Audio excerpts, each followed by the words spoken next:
লাকড়ি দিয়ে দিবে, আগুন ধরিয়ে রাখবে, এই ধরে তারপর তারা মুখটা ঢেকে দিবে।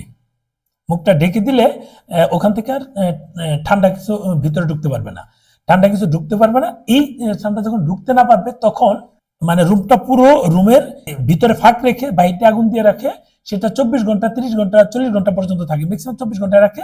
আজকে যদি আগুন দিয়ে গরম করে রাখে, ভিতর তো মানে যেখানে বসি আমরা, এই বসার নিচে কিন্তু প্রচুর গরম, মানে অনেক কিছু দিয়ে রাখা হয়, গরম আসে, পুরো রুম টুম গরম। বাইরে -10, 12, 15 ডিগ্রি তাপমাত্রা, কিন্তু ভিতরে এই গরম থাকে। আমরা রাজের বাড়িতে এরকম পেয়েছিলাম যে আমাদের মানে ওখানে এখন পার্টনার বলতে পারেন, আমি লোক পাঠালেও ও ওর মতো করে সার্ভিস দিচ্ছে, কোনো প্রবলেম নাই। আমরা একটা পার্টনার হিসেবে ওর সাথে কাজ শুরু করেছি।